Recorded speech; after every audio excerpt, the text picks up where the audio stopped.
Good evening.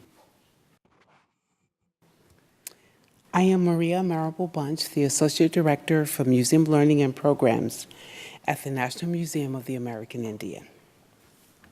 Welcome to the opening event of the museum's Living Earth Festival 2019, Farm to Table, Sustaining Our Future Through Indigenous Knowledge, in which significant indigenous voices come together to discuss Native knowledge of and contribution to one of the most important issues today, the environment.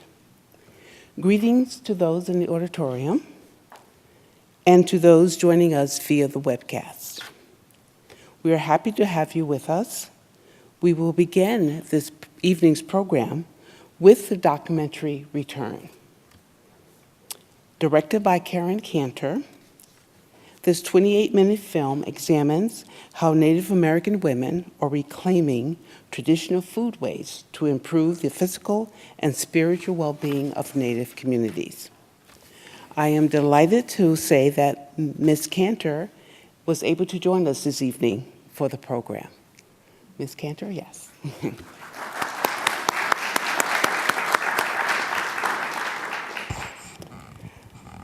Following the screening, we will have a panel discussion in which participants will speak to the developing interests in indigenous foods and farming practices and discuss issues that affect indigenous communities, such as land separation, sovereignty, seed preservation, and health and wellness education. Before we begin our screening of the film, I would like to ask those in the audience to please silence your phones as not to disturb the program. And for our online viewers, we are unable to screen the film for you to view. While the film is being shown in the auditorium, there will be a pause in the streaming and viewing of the program will resume after the screening. Now, please enjoy Karen Cantor's Return.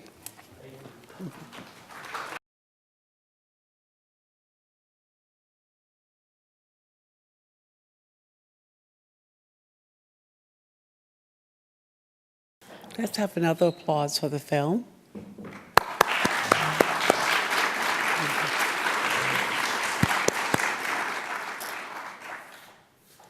The film touches on many of the topics and issues that we will be exploring this weekend. And this evening, the panel will begin the discussion, a return, and a look at traditional foodways. We will now begin our panel discussion with surgeon and author Dr. Lori Arviso Alvord, Diné, basket artist and traditional food and farming activist Terrell D Johnson, Tohono O'odham, and sculptor and founder of the Flowering Tree Permaculture Institute, Roxanne Swentzell, Santa Clara Pueblo, Ben Jacobs, Osage, who will moderate our discussion, is co-owner and executive chef of Tokabi, an American Indian eatery. Jacobs is creating a new path for indigenous foods and dishes to be experienced.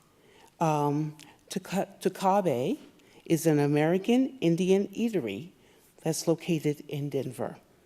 He and his business partner were named Entrepreneurs of the Year by the National Center for American Indian Enterprise Development. Tokabi continues to be on the cutting edge of a growing focus and interest in American Indian cuisine. It is my pleasure to invite our speakers to the stage. Please help me welcome Dr. Alvord, Mr. Johnson, Ms. Swentzell, and Mr. Jacobs.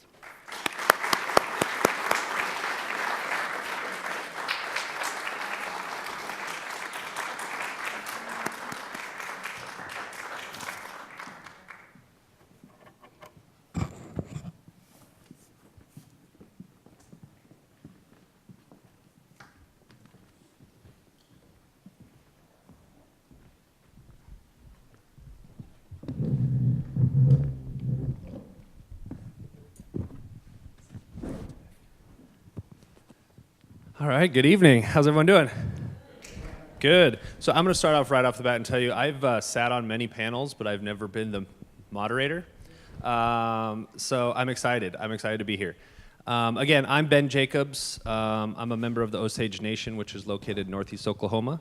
But I am based in Denver, Colorado. Actually grew up there. So a little background on me. We'll get into it more as we go. But what I'd like to say real quick before we get started is that I am incredibly excited to be here for so many reasons, but I'm incredibly excited to be sitting with these three individuals just because I think the work that they all do is incredibly powerful.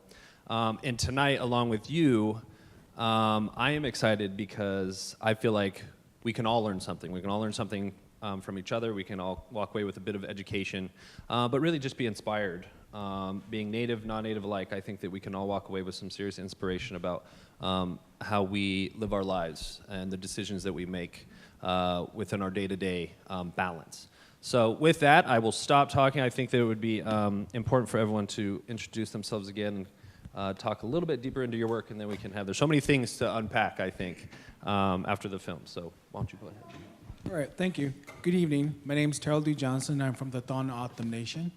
And I'm very honored to be asked to sit on this panel here, again, with everyone who is on the panel and all the amazing work that they've done over the years. Our organization has been in existence for about 25 years. And we have been working on cultural revitalization through the arts, through the music and language and foods. The organization that I was with on O'odham Community Action, now Alexander Memorial Farm, is an organization that helps the community look back to the foods, the language, and the arts. Traditional farming, we have a farm where we only do flood-based farming. That means that we only rely on the rainwater that we get from nature. And we were able to, with that method, able to grow foods during the hottest time of the summer to the coldest part of winter. So we have winter crops and we have summer crops. We've had a restaurant that focuses on these traditional foods and highlights these traditional foods done in a modern cuisine style, and that all the foods that we pull from our farm goes back on our menu into these restaurants. The restaurant that we have, Desert Rain Cafe in Navajo, Arizona. And with that, we also work with community members, Native people that want to get into the culinary field, where we train, where we show them, where the food comes on first, and then where it ends up on the table for people to eat. We also work a lot with schools on the reservation, starting community gardens, school gardens, again, really trying to get community members back into knowing their traditional foods, because once you learn the traditional foods, you kind of know where you're from and where you're going.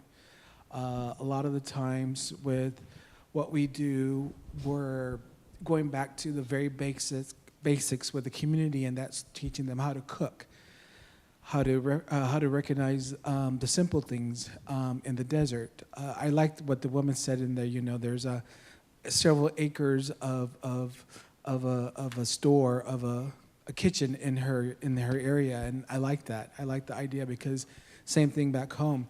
Whole reservation land is the kitchen, is the store where we can go out and get free food and pick these foods and eat these foods and be healthy.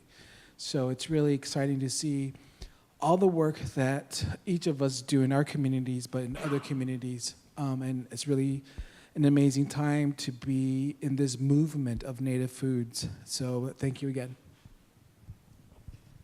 Hi, my name is Arviso Alvord. Arviso Alvord, Yinishe Sena Jeni do Ashe Diné Bashischin. Tis Oze do Prosser Washington Nishe. So I just gave you my clans, which are the Sinajini Black Streaked Wood or Ponderosa Pine clan from southern Colorado, the mountain of Sisnajini, which is Blanca Peak near Los Alamos, or Alamosa, sorry, I always get those mixed up. And Ashe Diné, which are the salt people, which I guess is fitting for today because salt is at the very core of who we are. We are made of sodium chloride, but our food needs the salt too, as we know. I'm actually a general surgeon by training, and yet I also got interested in not only Western allopathic healing, but native traditional healing too, and went on a learning journey, a walkabout, to learn about native healing and particularly Navajo healing and ceremonies.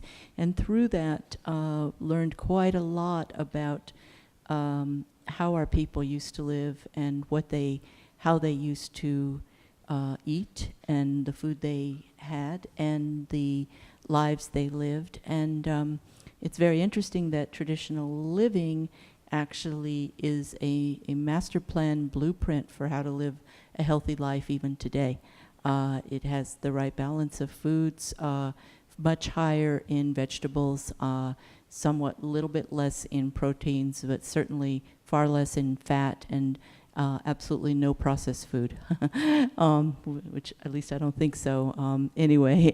And there was also ways of living through physical wellness embedded inside the ceremonies as well, where people are encouraged to run to meet the dawn as part of our ceremonies.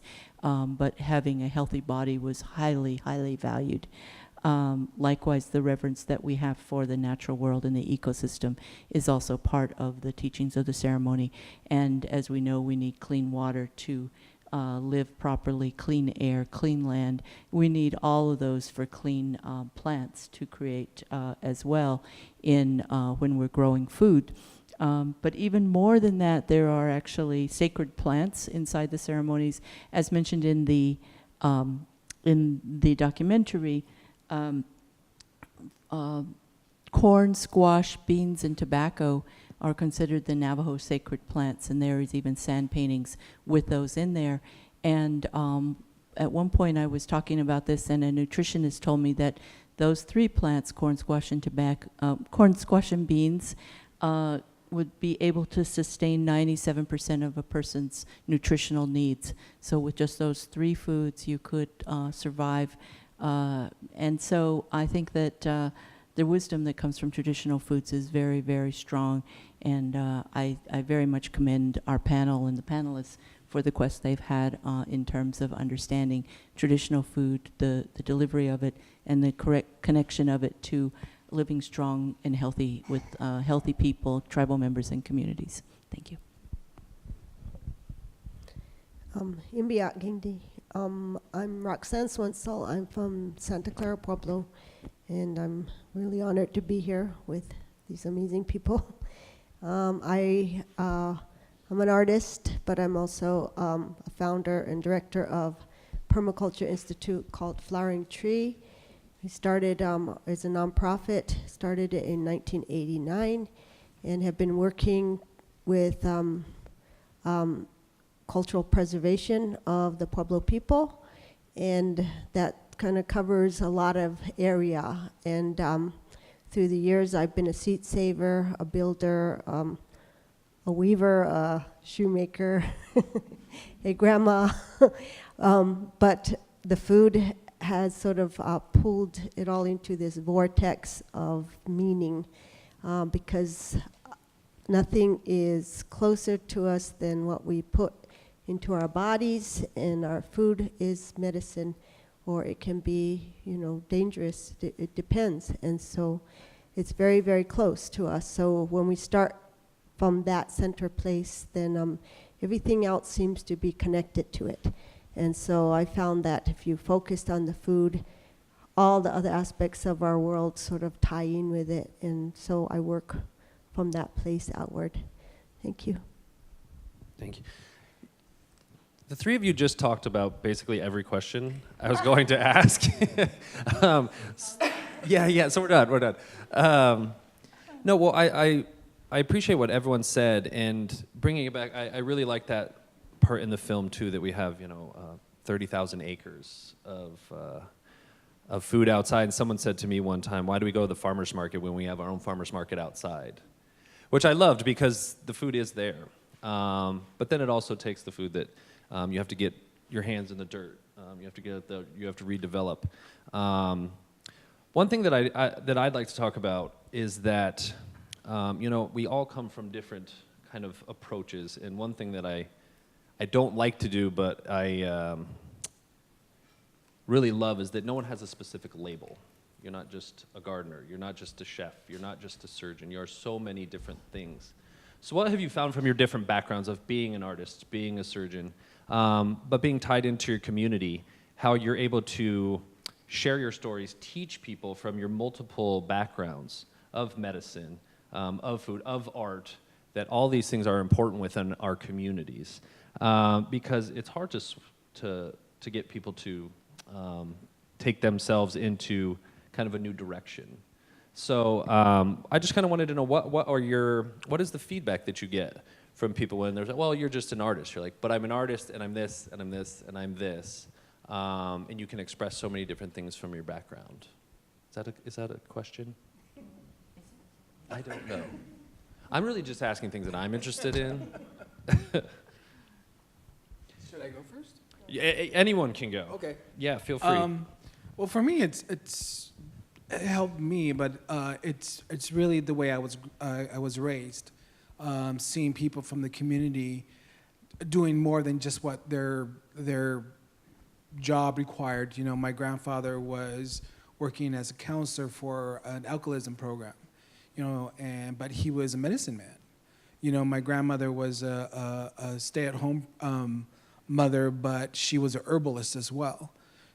So they didn't do just the things that other people had saw. They were doing much, much more other things that were need to be done in the community. I didn't really realize how much they did and how much they knew. I was very fortunate that my grandparents were still able to go out and harvest wild foods and teach me how to recognize and process the wild foods and just eat them. And I didn't really think about it when I was growing up, because I thought it was just something that we did this time of year. We always went out and harvested cholla buds. We always went out and picked saguaro fruit in the hottest days of the summer. But that was something that we did, and I didn't really think it was a job. I didn't really think it was playtime. I just knew that I went with them, I spent time with them, and we learned how to do these things. Listening to the stories that my mother said, she was like, this wasn't supposed to be fun time. This was work, so that we had food, so that we can live through the year. And now with revitalizing that in our community, I'm finding that, where a lot of people think these are fun times to be outside, but I'm like, hey, listen, this is really, really, really a lot of work. We're spending days in the desert at 120-degree heat, harvesting saguaro fruit, boiling and bringing it down so we can get jam and make syrup and things like that, going out and hunting rabbit till we can eat meat in the evenings. Being a basket weaver, being an artist for several years, since the age of 10, I knew that basket weavers made baskets to hold food, to make baskets that held water to be part and used in ceremonies. Our wine ceremony is one of the most important ceremonies for the O'odham people of the desert, because that's what brings the rain to the desert, that replenishes the earth, brings the grain, the food, helps it grow, and then us picking and harvesting and eating that food. So it's a cycle. It's our new year. And being a basket weaver, I knew that was what we did. And it helped me, I guess, to answer your question, really realize that it wasn't just a basket weaver. I was much more than that. And it really helped me relate and understand where I come from as a person, spiritually, and understand that, there's much more to just being, a guy living in the desert. So for me, it's a lot more than that. And being an artist, it really helped me connect a lot to what I'm doing now with native food sovereignty. And I'm really happy and excited and proud to see that the work that we started to do 25 years ago pay off right now, seeing young people we worked with being adults now and really passing that information on to their kids or to other people that want to know where they come from, where the food comes from, and how to cook and prepare these foods. Okay. Yeah, so I'm kind of going to go rewind back to childhood maybe. Childhood was growing up in New Mexico in the northwest corner, and what we ate. And at first I was kind of thinking, well, did we really eat that many traditional foods? And then, I started to remember that, we ate a lot of mutton stew. We ate a lot of corn stews. So there was corn. We ate a lot of squash. We ate some beans, not a huge amount. Our 4 sacred plants in my family would have been those 3 and green chili.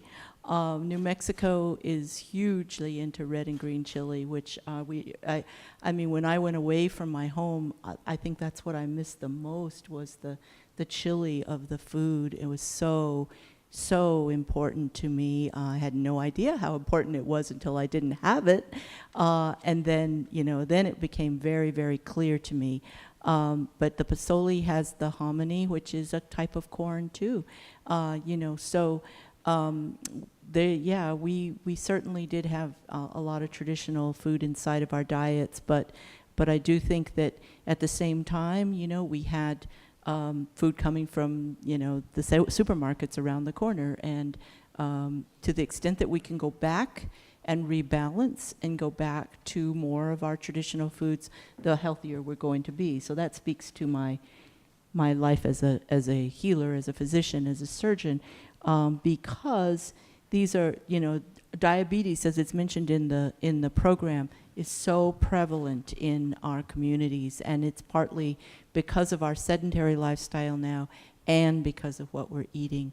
I kind of tried to take this head on recently. I turned magic number, which was a big 6-0, and I said, okay, it's time for you to get healthy now. And my scale was 177, and I said, okay, you really need to, if you want to stay healthy for the next 20, 30 years, you really need to do this now. So, went into a 1,200 calorie diet, which I've been doing since January. So I know what it takes to do this work. It's really, really hard, and working out, 2-3 times a week, and weight training and rowing and all these things. But I think I'm fitter than I have been in the last 30 years because of it, which is really bizarre when you think about it. But when we live our lives and our lives are so busy that we don't have time to eat right and we don't have time to take care of our bodies. But this is what our traditional people have told us we need to do. And I think we need to take more than a few notes from them and from how they lived, because our communities are literally dying from not doing that. I see so many people with BMIs that I operate on that are in the 40s, a few in the 50s. And if you want to know what that translates to in weight, it's probably over 250 usually, okay? That's a lot of weight, and it's hard on the heart, it's hard on the kidneys, it's hard on every part of us. To the extent that our traditional foods can help us regain our health and our lives, I think it's imperative that we try to keep going that direction.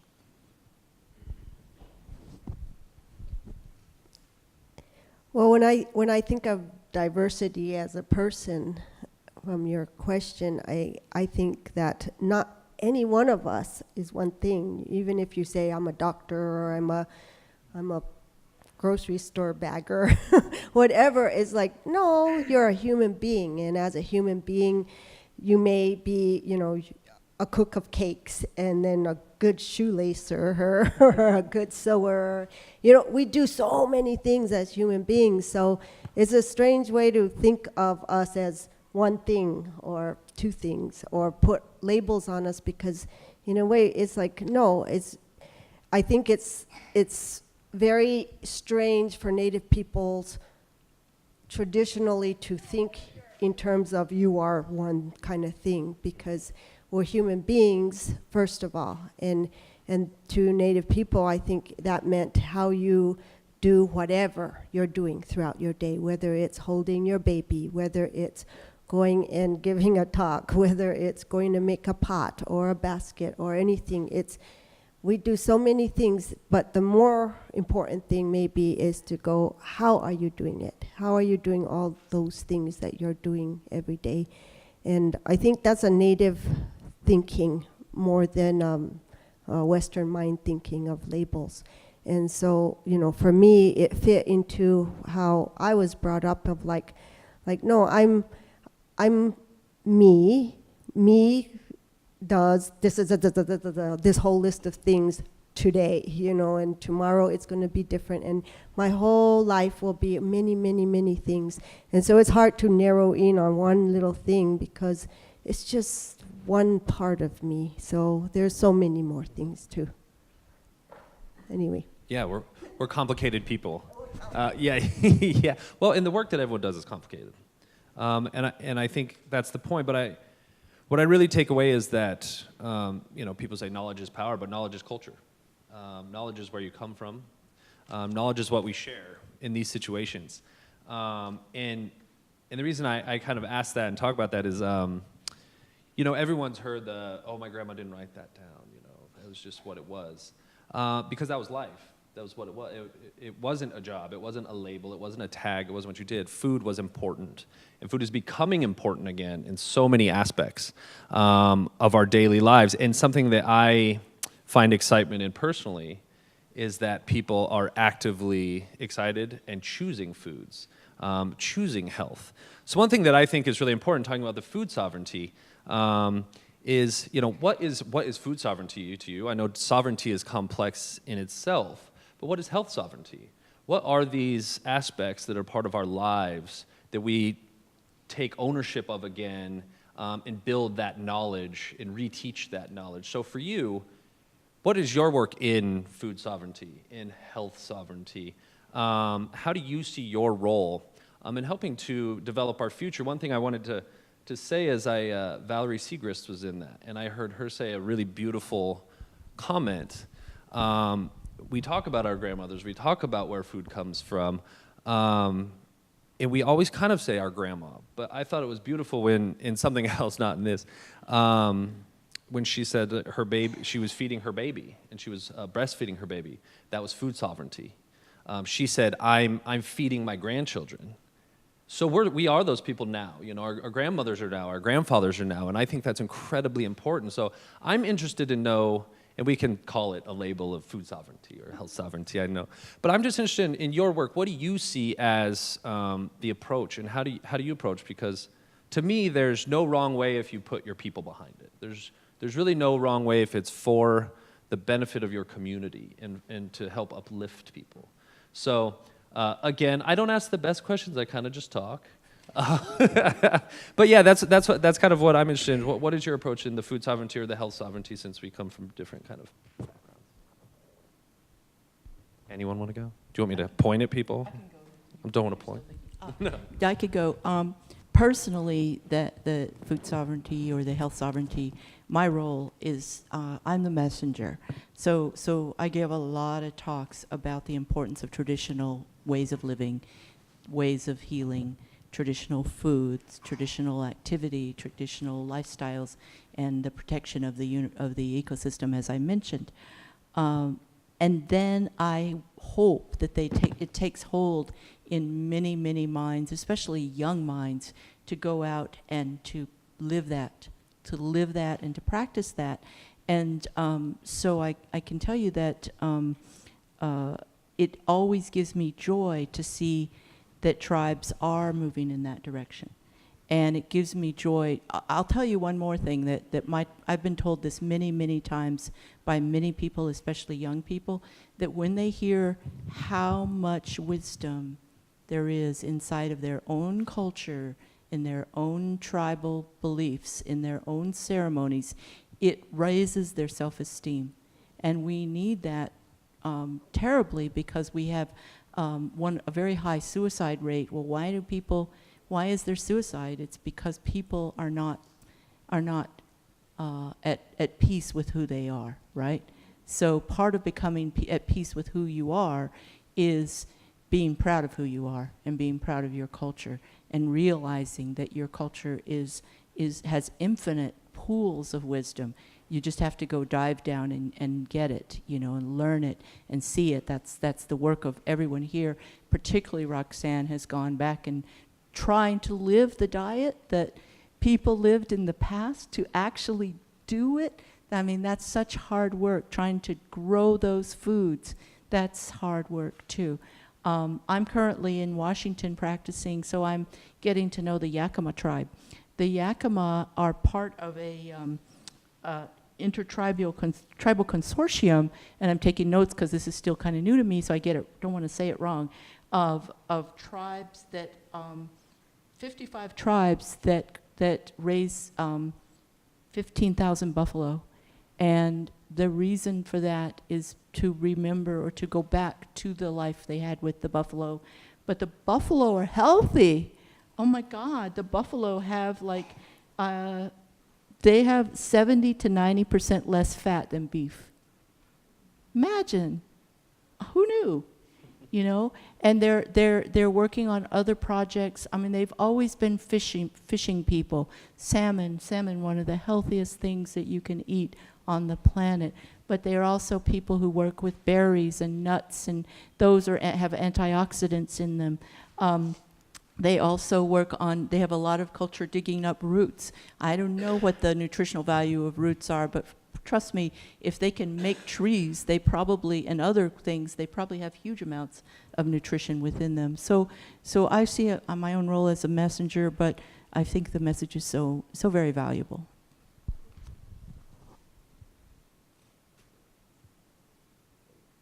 Anyone want to take on the food sovereignty? I liked how the way you put it as a health sovereignty, that it's about reclaiming your own power and choices to get to health. So it's not, you're not being a victim of corporations. You're going, no, we still are capable of finding our own way to feed ourselves in a way that will make us healthier. That's food sovereignty to me. Yeah. Yeah. Conversations in the green room. Yeah, and that's what I like. I think when you get a bunch of people together that are working in the same goal, they talk and they start strategizing. So I was like, how do I just question talking. out there now after we had this great conversation? But go ahead. Yeah, well, for me, food sovereignty is basically providing your own food the way you know how in your area. But the conversation that we had in the green room was that, what upsets me is that, when non-native organizations take advantage of the knowledge that we shared and benefit from that. And for myself, having a nonprofit for 25 years, other non-native organizations that were nonprofit, we would go out for the same grants, and they would get it because they had a more substantial knowledge, or they were more well-known and popular. And for me, over the years, it just really upset me a lot because it never benefited the community. It never benefited anybody that was native. And a lot of people were just drawn to the fact that they romance the native idea of growing traditional foods in a garden that they use in a town that was in the middle of a city, and so that always puzzled me. While I'm out in the desert trying to keep my plants alive and keep the wild animals from eating my plants so that we could eat, and so that's what really, for me, food sovereignty was. But I also like the health sovereignty as well, aspect of it. And it's just, for myself, growing up, growing up and living with my grandparents and then with my parents, we never were rich or anything, but I always felt rich because we always had food on the table. My grandparents were always out in the desert harvesting foods. My grandmother was, digging and picking mesquite pods from the tree and pounding them. And I always remember her always walking around with a coffee can and a rock. And she always used it to pound and make flour or ground things, but boil things and pound them and get the juices out of them. I was seeing her over a fire grilling rabbit. I love rabbit. I can skin a rabbit in 5 minutes, But see those things, and that's how I grew up. And right now, a lot of young people don't have that knowledge. And with the organization, or even without this organization we would have been teaching young people and passing that knowledge that was given to us for young people to survive out in the desert. It's always funny because when I see a lot of kids out in the desert, and we live in the desert on the reservation, and sometimes we have these power outages, and a lot of them go on Facebook and says, well, I can live without electricity for a week or so because I know how to go out in the desert and harvest food. And it's really fun and exciting to see that because they know that. They know that they can go out and shoot a rabbit, skin it, and eat it to get their protein. They know they can go out and get wild spinach and wild potatoes out there or onions and cook that up and have a stew. So it's really exciting that the young people are starting to know this knowledge and carry it on and use it. Yeah. So and that's what food sovereignty is for me. Well, and I appreciate the obviously it's a region, but the desert, because something that has always kind of bothered me, and I'm not from that region in any way, but the talk of food deserts, that people live within food deserts. And I guess we understand the concept of what people are trying to say, but when you think of the desert, as you're saying, there's food everywhere. It isn't absent of anything. It is survival. You can survive there. And the strong have survived and continue to survive and thrive. And there's so many different things. I didn't want to jump in too much, but one thing that you said as well is going out and like hunting rabbit or the bison. People tend to be uncomfortable with that. It's like, oh, geez, But truly, that's truly getting your food. That's knowing where your food comes from. Going and seeing a slice of meat in a deli counter or a steak, that's become normalized. But actually going out and finding an animal is actually the more, not only traditional, but the natural way we should be doing it. So I guess what I'm interested in, too, with that is how do you help to redefine taste buds? How do you help, not redefine, but kind of reestablish, there was brought up some in the movie, is some of these foods and these ingredients aren't familiar to our palate, or many people's palates, so especially youth. And as we talk about, empowering our young people, teaching them that it's work. It's not just going and opening a bag of something and eating it. But how do you empower? As teachers, again, because, everyone's aging into becoming elders at some point. And I think about that too, is how do we continue to teach? How do we empower? How do you get, our kids to want to dig in the dirt, to want to taste new things that aren't overly sweetened or things like that, or be willing to hunt?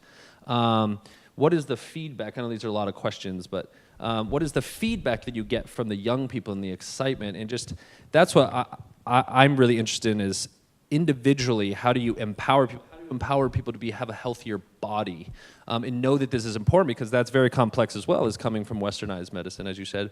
But telling someone it's okay to also have your spiritual medicine, to have your cultural medicine. So that's something to me, because I'm really interested in your approach to empower, whether it's someone of your own age or your youth or your grandchildren, whatever it may be. Well, those are a few questions. Yeah. So we have. No, sorry. Well, first of all, the filmmaker. I really want to acknowledge the filmmaker for actually showing the fact that they killed the buffalo, and that Roxanne was doing a little prayer, And sometimes a lot of people, especially with non-natives, they get really offended by that, and you hear them talk about, well, the poor animal, the poor this and that, and. For that for us, it's life, and that's what we do. But we pray and we give thanks for the animal that gave their life to feed us, and everything that I've done growing up was began with a prayer and ended with a prayer for thank you, And for me, that was just how we were brought up. You know, having a grandfather who was a medicine man, learning that understanding and giving thanks to everything that Creator had provided for us.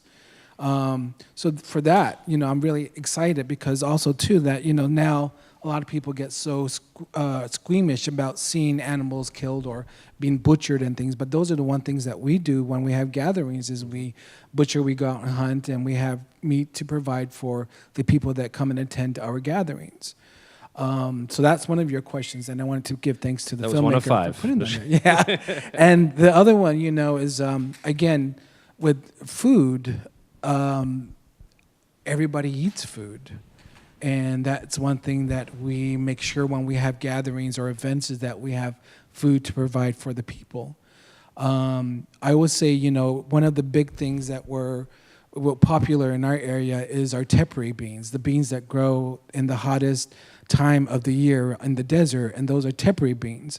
And those beans are drought resistant. The less water they get, the more they produce. The only plant that I know that in the heat of the summer, their leaves are perpendicular because they don't want to get burned out. So they're sort of like satellite. You know, they just move. Their leaves move so they don't get burned or they don't dry up. You know, so these beans thrive in the desert. And I always tell people, you're not just looking at a bean when we harvest them. You're looking at entire culture, because when we teach young people to grow these beans, we address them in their language, and they pick up the language. But then there's also stories.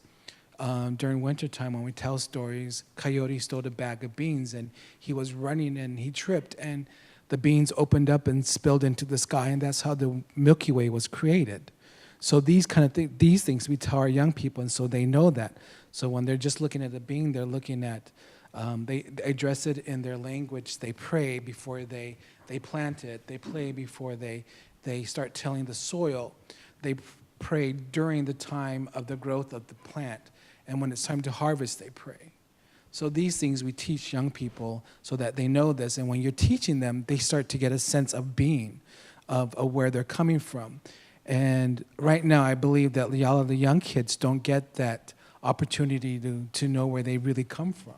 So when you share this information about where they're from and who they are, they build this sense of pride, and it just reassures them that they know where they're coming from, and it builds that cultural pride of who they are. Want to add to that? Go ahead. Well, I think that it's really fun to get people to reconnect with their food. And, you know, you could say, oh, that's a lot of work, but I kind of think, no, it's a lot of doing. It's a lot of interaction. And the interaction actually becomes fun. And when I work with children a lot, and the coolest thing is to watch them, if they had in the garden, for instance, if they had planted something and they watched it grow and they took care of it, and then finally, like, there's a ripe tomato and they get to go pick it. It's like that tomato is the best tomato they've ever tasted. Not just because it grew in the garden and it's actually ripe, but because of the whole story that happened to get to that table. And just like you were saying, there's a whole process in it, and you don't just see a tomato, you see the whole story behind it. You remember when you had to chase the rabbit out, or when so-and-so stepped on it when it was little and you had to put a stick up by it to make it to survive again. You remember a whole thing, and that's reconnecting to food. And like with, you know, the meat eaters out here in to reconnect. You know, we're so used to going to stores and you just see a price tag and them food on shelves or in packages, and meat put, you know, in saran wrap with labels on it. You don't know that animal. You've lost touch with where those plants were grown. You've lost touch with which chicken laid those eggs. You've lost touch with that animal had a life. And there's a very different thing when you go out there and hunt something and you watch that animal for a while, even if it's a deer or whatever, you're watching it eat, and and you're realizing that you're at this moment of deciding whether to take its life or not, because that meat is somebody. It's a life, and when you forget that, you lose something with that meat. You forgot, and the meat is just a hamburger. It's just chicken nuggets. It's not that beautiful animal walking in the grass. It's not that buffalo that fell in front of us and we had to cry. We cried over that animal. Did anyone cry over your hamburger today? Did anyone cry over, those, all the things that happen to keep us alive? Those are the connections, I think, that make it really rich and make it more than just food. It makes it medicine. It makes it spiritually connected to our world around us. And it makes you want to pray. It makes you really feel something deeper. Well, it brings you back to knowing that everything is alive. Besides the animals, from the plants moving, they feel you. They understand your presence as much as you understand theirs. And the thing about that I like about the where the animal, the animal presents itself. It's there for a reason as much as you're there for a reason. It is a relationship at that point. So, like you said, people can have gasps or feel squeamish when something happens. But again, that is as natural as we can get with our food, and that's what we always used to do as people around the world. That's what we always used to do. One thing that I thought of when you talked about the tomatoes, the best tomato I've ever had was we were in Flathead and we were cutting butternut squash. And we cubed it real small and had the kids. And I don't want to eat that. We're like, it's the best cheese you will ever eat. And they started eating these little cubes of butternut squash, and it was amazing. They really liked it. And we're like, that's actually just butter, that's a squash. And like, what? I love it. But it's changing the mindset of, well, I don't know if I'm gonna like a vegetable. I don't know if I'm gonna like some, but teaching the flavors, and bringing it back, really bringing it back to, the food and the heart of it is really important. Yeah, well, you also asked the question about young people and their and teaching them to reconnect with the flavor of the food. Right now, I truly believe young people's taste buds are numb because of all the processed food that they eat. But when we go into the school and we do tastings of traditional foods, they were like, wow, this has this flavor that they can't even describe or don't even remember. Right. I remember kids would say, it hurts, it feels funny right here in my jaws. And I said, that's your taste buds waking up to something that isn't fried, that isn't, caked and, submerged in oil. Yeah. This is something that we either steamed or did over the flames or boiled, and that's why you have this tingling sensation in your face, because your taste buds are waking up to something that's delicious and nutritious and healthy for you. Yeah. So, and it's really nice to see that when we go into the schools and have these tastings, even with adults now. Oh, yeah. Even with adults, a lot of their taste buds are numb because that's all we grew up on was processed fast foods or things that were in packages that you only either boil or heat for 5 or less than 5 minutes, and then boom, you got a dinner there. Yeah. And so when we're spending time cooking, boiling, grilling things over the flame or burying things in the ground to roast, that time is spent with family or community where you're listening to the elders gossip and the men are chopping the wood and, the kids are there waiting to eat, and the community is there together, and that's what that brings all together. People are listening to stories. People are hearing the stories about how they got the meat, or again, how the little things that happened to it, or sitting around the table after things are done and just eating and talking and listening to Grandpa talk about stories of when, Uncle fell off the horse because he was chasing after something, a rabbit, or, those kind of things. And I love that, and I wish a lot of people could experience that. Yeah, I like what you said there, because we were working with some kids one time, and it was how you said tingle, and it's like that's your taste buds. I didn't think about it in that way, but we had smoked vegetables, and give it to kids. Like, how isn't it? Like, it's spicy. But it wasn't really spicy, but they didn't know how to describe it because they're like, I think it's spicy, but what? But you could see their brain working and everything and coming alive and being like, I want to do this again, but it's the process.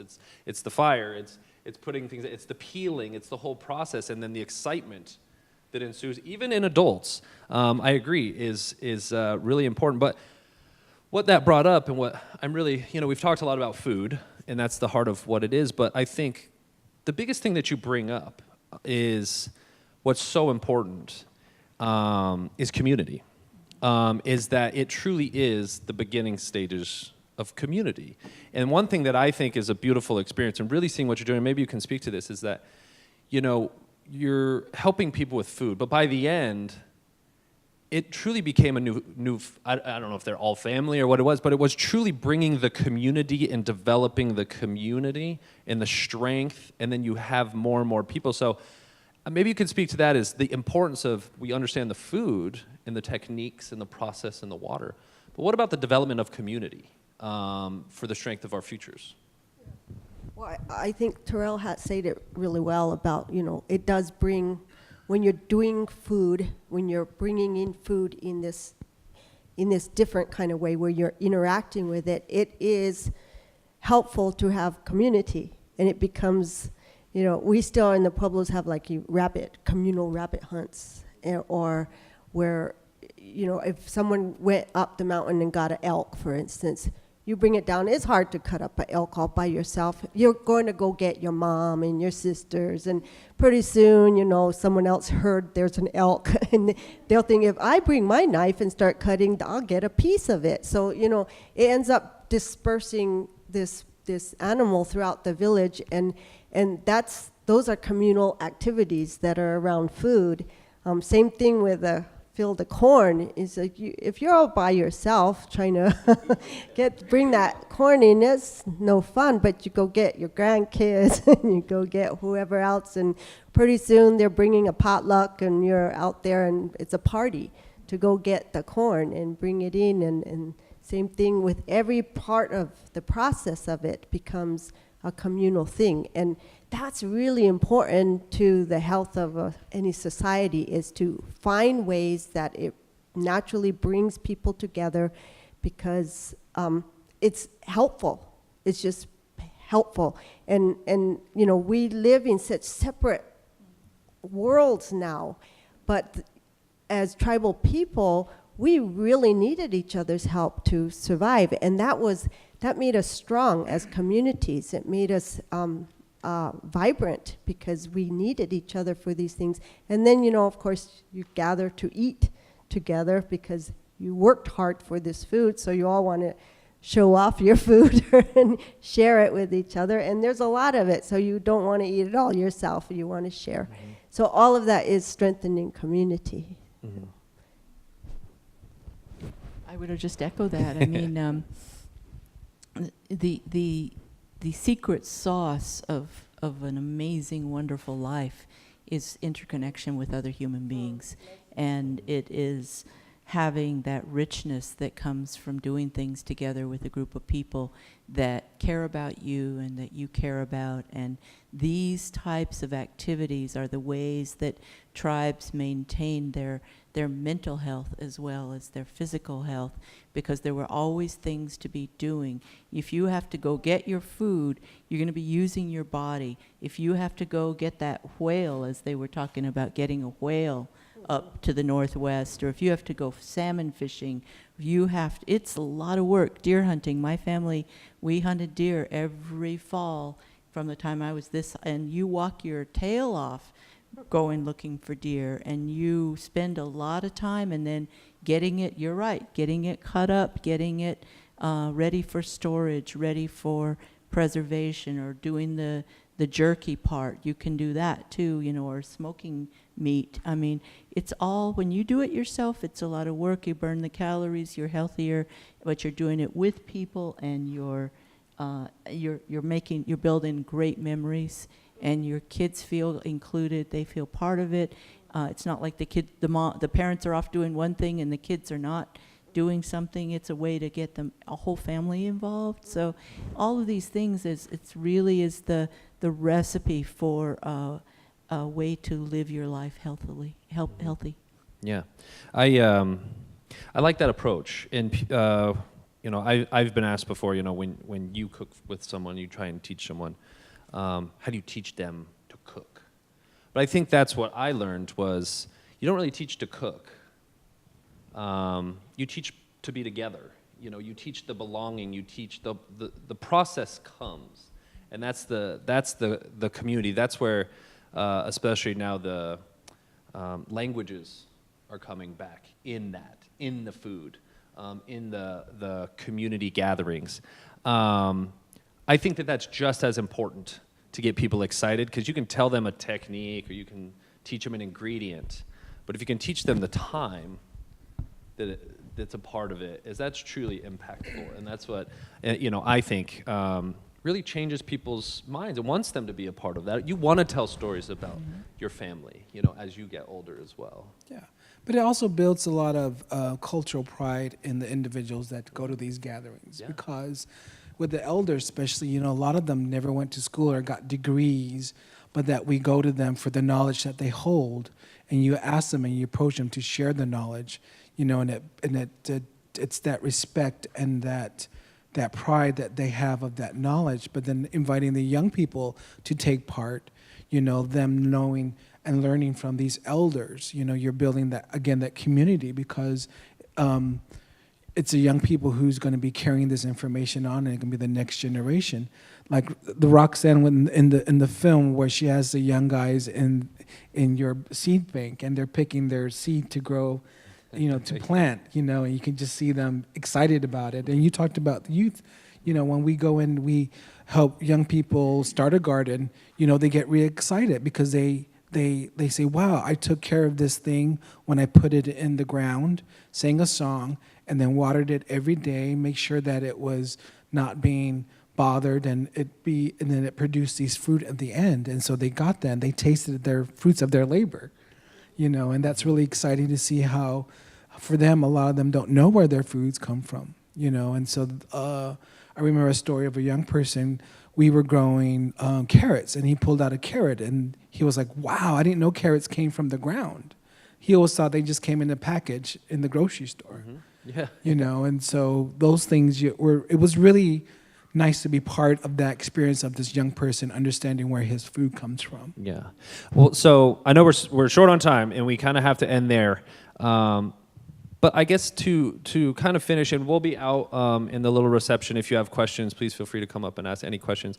But just to finish, I want to obviously say thank you again for showing the film. I think that it's incredibly impactful, not only just for this group tonight, but excited to see it out in the world for people all over to see. I want to say thank you to everyone. I want to say thank you to all of you. I've been very inspired by the three of you. I was before. I would like to say thank you to everyone here, and just finish by something that Roxanne said in the green room.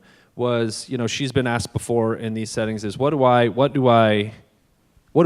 my traditional foods? People have asked her that. So, we've been able to talk about where we come from and where our communities come from and foods that represent us. But I encourage everyone to find out, just like you have said, I'm sorry to steal your words, hopefully, but to learn your traditions, to learn your ways, and to find where you come from and incorporate that into your life, because it is gratifying spiritually, and I think you can see that through these three individuals up here. So to conclude with that, I just want to say thank you, and thank you to all of you, and I appreciate you allowing me to sit and babble at you.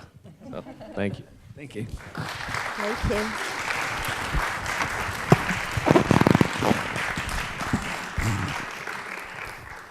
Once again, I want to thank our speakers for this evening event, and as well as the audience.